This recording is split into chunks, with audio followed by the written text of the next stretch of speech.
सदर अंजुमन, मेहमान खुसूसी, मेहमान अजीजी, तौहीद को तस्लीम करने वाले, मजहब इस्लाम पर ईमान लाने वाले तमाम अहले ईमान, सच्चे मुसलमान साहिब दीन बिल अकीदे कुरान, इस पाक और मुकद्दस मिट्टी महादेव पर रहने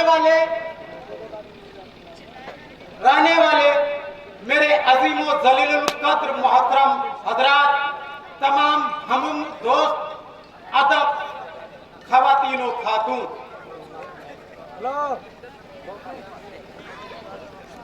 आज यहाँ तमाम शिरकत करने वाले और इस महफिल को मुनक्किद करने वाले, सरबराही करने वाले तमाम ऐसे इस मुकद्दस मिट्टी के तालिबे इल्म और हमारे इसी समाज की आने वाली नस्लें, जो मुझे हुक्मनामा दे करके यहाँ चंद अपने अल्फाजों को बयान करने के लिए इजाजत दिया और हुक्म दिया, मैं अपने दिल के तहखाने से आप सभी का शुक्रगुजार हूँ और दिल के तहखाने से आप लोगों को सलाम अता करता हूँ और जिंदगी भर ताउम्र आपकी ये कुव्वत, आपकी ये एनर्जी और आपका ये बल हमेशा कायम है।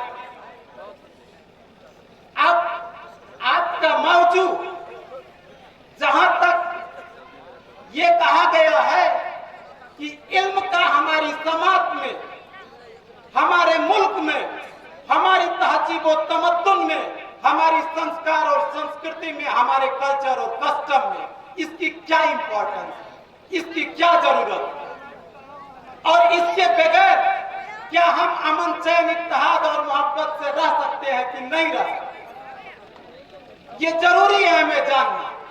कोई भी दीन हो, कोई भी मजहब हो, कोई भी रस्म और रिवायत हो, वो हमेशा अमन, मोहब्बत और इत्तेहाद पर जोर देता है, कौमी यकजहती पर जोर देता है।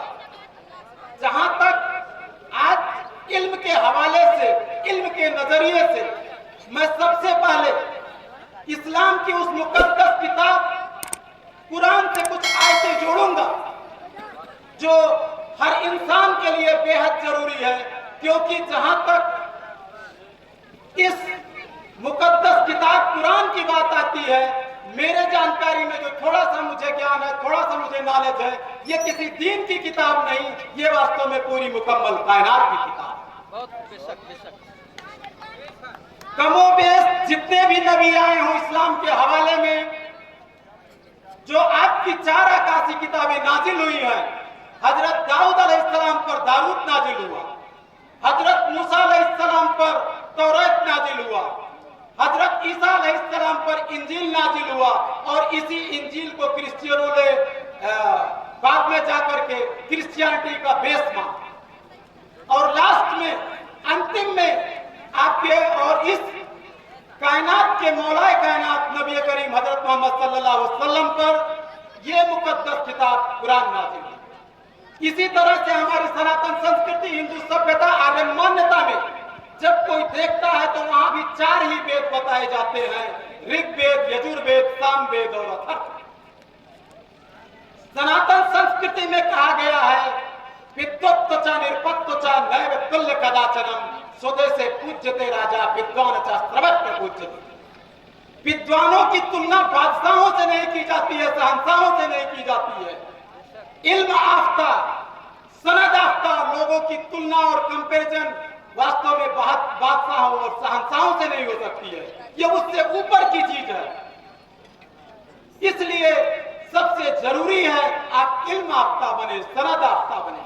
इसी चीज को कुरान कहता है, अगर तू सच्चा मुसलमान है, अहले ईमान है, साहिब दीन है, तो इकरा बेइस्म रब्बिकल लज़ी खलक़।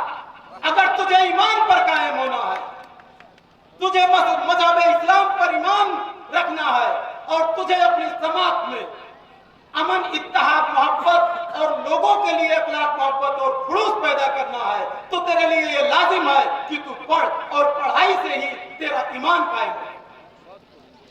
अय्याम जहालत के दौर में, अय्याम जहालत के दौर में यही किताब इस बात की हवाला देती है कि वास्तव में जो दानिश नहीं है, जो फाजिल नहीं है, जो काबिल नहीं है और जिसे दीनी तालीम के साथ साथ अदब व हुनर की बेहतर ताजीम और तालीम नहीं दी गई है, ऐसे लोगों को दूर से सलाम अता कर लेना चाहिए, नजदीक नहीं जाना चाहिए।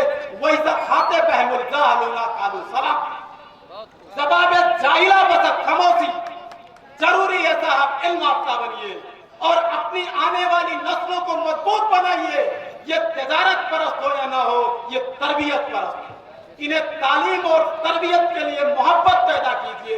यह हर वालिद के लिए लाजिम है और हर उस अजीम व जलील कद्र मोहतरम के लिए बिल्कुल ये लाजिम है जो वास्तव में इस समाज की रहनुमाई कर रहा हो, इमामत कर रहा है।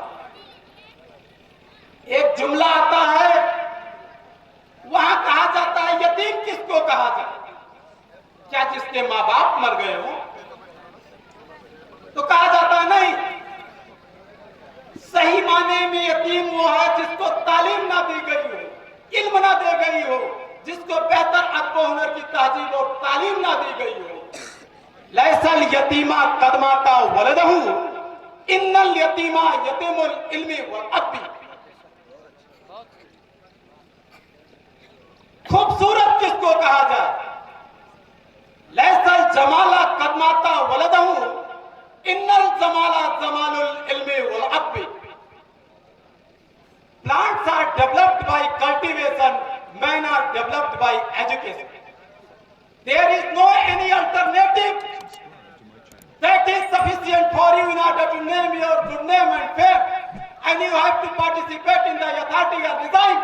It's your complete liberty that first of all you have to be educated and you have to be qualified, well cultured, and you have to prepare yourself in order to become a personality of the wisdom. That is by your liberty. That is by your prime liberty. After all, you should achieve each and everything. सियासत की दौर में जाने वाले हमारे नौजवान भाई, कल की मैं घटना बता रहा हूं। पेशे से लायर हूं, शुक्रवार का दिन था, जुमे का दिन था, कल शनिवार है, छुट्टी का दिन है।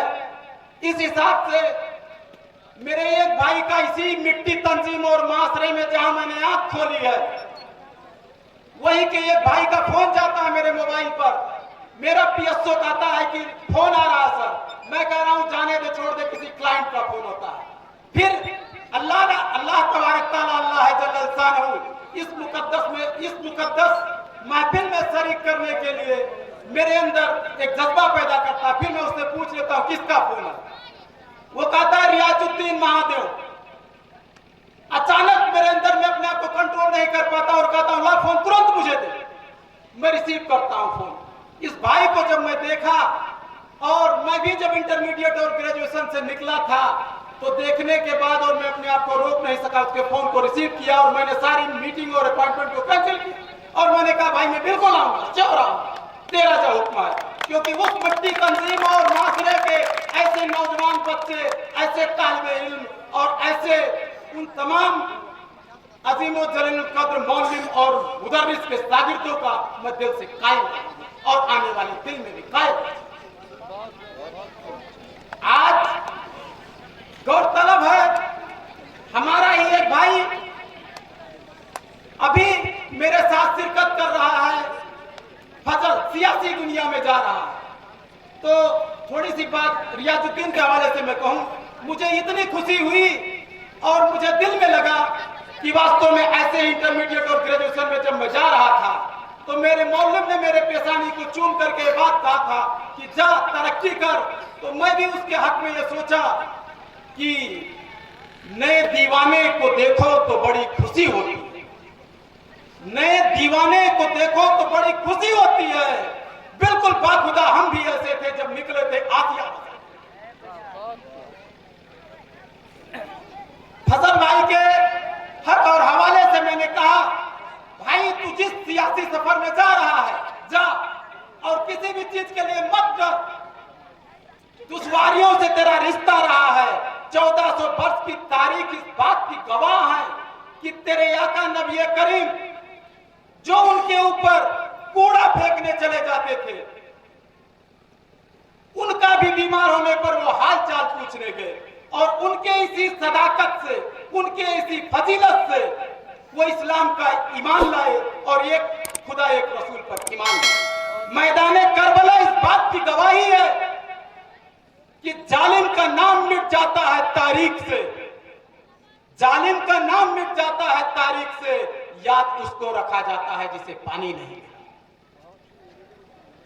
इसलिए आज जो भी हो,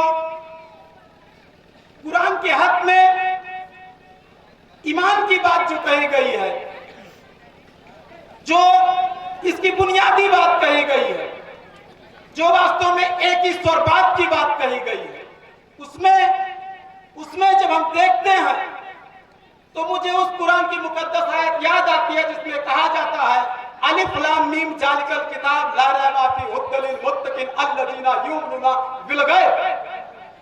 गैब को मानने की बात कही गई है, ये एक ईश्वर की बात की गई है, एक ब्रह्म की बात कही गई है, एक डिवाइन इसेंस की बात कही गई है। ये ईमान की बात होती है। ठीक इसी प्रकार से अगर आप सनातन संस्कृति को देखते हैं तो वहां भी एक ही ब्रह्म की बात की जाती है, एक ही डिवाइन इसेंस की बात की जाती है। और इसके साथ साथ इस मुकम्मल कायनात में मोहब्बत की बात के लिए कुरान की वो आयत काफी है जिसमें कहता है वलाकत करमना बल आदिम कुराना। अगर तू मुसलमान है तो ये तेरे लिए लाजिम है, तेरे लिए जरूरी है कि तू आदम के सभी संतानों के लिए एहतराम कर, उसकी इज्जत कर। वलाकत करमना बन आदिम कुराना लिखा है, ना कि वलाकत करमना बन मुसलमीना लिखा। तो इसलिए पूरे मुकम्मल कायनात के लिए दिल में मोहब्बत पैदा करने की तालीम और तरबियत देने वाला यह मजहब इस्लाम है। और यह बड़ी ही फिराक दिली से, बड़ी ही दरिया दिली से पैदा है। अब जहां तक सियासी दौर की बात है, सियासी दौर में आपका रिश्ता ऐसा रहा है कि आप हुकूमत से, अभी मेरे कुछ चुनिंदा भाइयों ने मॉडर्न एजुकेशन की बात की, फजल भाई ने कहा जरूरी है। कुछ दिनों के पहले जब सर सैयद ने पड़ोसी मुल्क हिंदुस्तान में जो उजाले का एक बीज लगाया, अलीगढ़ मुस्लिम यूनिवर्सिटी, उस समय हमारे कुछ उलमा इकराम ने कहा कि अंग्रेजी भाषा हराम की जुबान से नहीं बोलनी चाहिए। बेशक तब लाजिम था, जरूरी था। उस समय वास्तव में अंग्रेजों का हुकूमत और उपनिवेश हमारी मिट्टी पर था। तो आपका फैसला तब वो भी काबिल एहतराम था, काबिल मुबारकबाद। आज हमारे भाइयों को, नई नस्लों को जो आपके मदरसे में तरबियत हासिल कर रही है, इन्हें कल सियासी मुकाम चाहिए, यहाँ के ब्यूरोक्रेसी में जगह चाहिए। इसलिए मॉडर्न एजुकेशन अब जरूरी है। जो आज आपने फैसला किया यह भी काबिल एहतराम है, काबिल मुबारक, और इसके लिए मैं दिल से शुक्रगुजार। अब यहाँ और भी तमाम ऐसे विद्वान, विद्वत्तगण और अन्य काबिल फाजिल हमारे सहपाठी जनाब मौलवी बलवी के हमारे बड़े अजीज दोस्त अबैदुर रहमान साहब हैं। मैं एक सनातन संस्कृति, हिंदू सभ्यता और आनंद मान्यता से आने वाला विशुद्ध वैदिक सनातनी सात्विक सप्तवंशी ब्राह्मण हूँ और ये मेरा भाई अहले ईमान सच्चा मुसलमान है। मेरी पहली तालीम घर में होने के बाद जो मेरी पहली एकेडमिक तालीम हुई वो मेरे दोनों भाइयों का एक फूस के मदरसे में, और एक ईमान वाला मौलवी हमारे पेशानी को चूम चूम करके अपनी मुबारक लबों से जो दुआएं दी थी, आज मुझे जो मिला है निश्चित रूप से ऐसे ही लोगों की देन है और मैं उनके लिए कायम। आने वाले दिनों में मैं दुआ करता हूं और मेरे लिए जो भी खिदमत हो सकती है, मैं यहाँ के हर उन तमाम तालिबे इल्म, उन सागिर और इस मिट्टी तंजीम और माशरे के अपने सब भाइयों के लिए अगर मेरे लिए कोई भी जरूरत हुआ, मैं दिल के तहखाने से बिल्कुल खिदमत करूंगा। और डरिए मत इस जालिम से, डरिए मत इस जालिम बादशाह से। बादशाहों के आगे झुकना नहीं चाहिए। हमारे पाकिस्तान के बड़े दानिश्वर एक शायर है हबीब जालिम साहब, उन्होंने कहा है सरसर को सबा, जुल्मत को जिया और बंदे को खुदा चाहिए। ये बादशाह भी उतना जालिम नहीं है जितना नमरूद हुआ करता था, और हम और आप इतने मजलूम भी नहीं है जितना कि मूसा की उम्मत हुआ करती थी। आपके अंदर ये कुव्वत पैदा हो और इल्म में इजाफा हो। अल्लाह तबारक तआला अल्लाह जल्ल शानहू खुदाए बुजुर्ग बरदस्त पर आप लोगों का करम बरसता रहे, क्योंकि वो इतना रहमत वाला है, वो इतना रहमत वाला है। कहते हैं इन्ना रहमत तगलिबी गज़ब, अल्लाह का रहमत अल्लाह के गज़ब पर गालिब है। फिर किस बात के बारे में सोचना? जहां आपको जाना है दिल से मेहनत कीजिए, लगन रखिए, वहां आप पहुंचाएंगे। हम वकालत की दुनिया में गए थे तो मेरा कोई सीनियर लॉयर नहीं था, मैं इसी गांव से गया था, और आज वो सब प्लेटफॉर्म मिला जो एक लॉयर के लिए जरूरी होना चाहिए।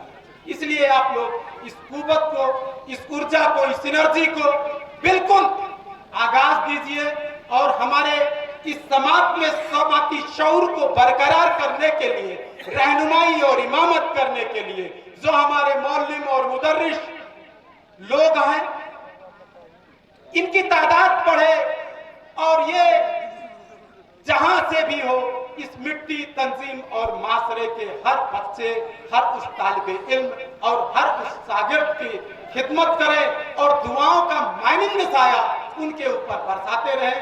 यही कहते हुए, ज्यादा समय न लेते हुए, आप लोगों के बीच से, आप लोगों के बीच में आपके दुआओं का मुतमईन रहते हुए, आप लोगों के बीच से मैं बड़े अदब, संजीदगी और शाइस्तगी के साथ रुखसत होने की इजाजत चाहता हूँ। अल्लाह हाफिज, और सभी को नमन और प्रणाम करता हूँ। और जो इनामात आए हैं, मैं यहाँ रहनुमाई करने वाले, इस महफिल की रहनुमाई करने वाले अपने भाई से इस बात की गुजारिश करूंगा, उन तमाम बच्चियों के बीच में आप अपने रहनुमाई में तकसीम कर दें। मुझे दिल से बहुत सकून होगा। अल्लाह हाफिज, सभी को नमन और प्रणाम। बहुत बहुत शुक्रिया। ये रुतबे बुलंद मिला जिसको मिल गया, हर मुद्दई के वास्ते दारो रसन कहा। बहुत खूब, बहुत बहुत शुक्रिया, बहुत बहुत धन्यवाद एडवोकेट साहब। आपने हर तरह से हर ज्ञान की बात को हम लोगों के सामने पेश किया।